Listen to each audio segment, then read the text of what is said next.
اگه میخوای همیشه یه قهوه خوش عطر و تازه داشته باشی، به یک آسیاب قهوه احتیاج داری. آسیاب قهوه میباشی مدل 2299.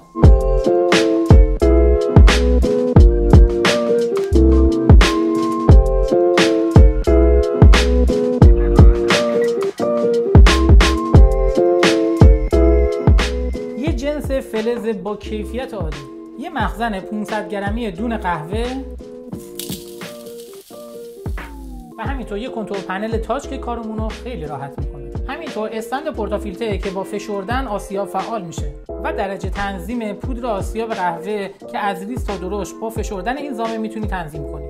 و از همه مهمتر تیغه این دستگاه هستش که از جنس استیل ضد زنگه و یه آسیاب درجه 1 میتونه بده. یه نکته خیلی مهم، فقط زمانی که دستگاهتون روشنه و در حال آسیاب کردن درجهشو تغییر بدین، اینجوری تیغه دستگاهتون آسیب نمیبینه.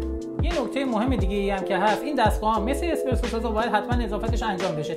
هر چند وقت یه بار تیغه دستگاه رو با فرشه تمیز کن تا یه آسیاب با کیفیت تر داشته باشه. برای خرید این محصول به سایت اردلان شاپ مراجعه کنید.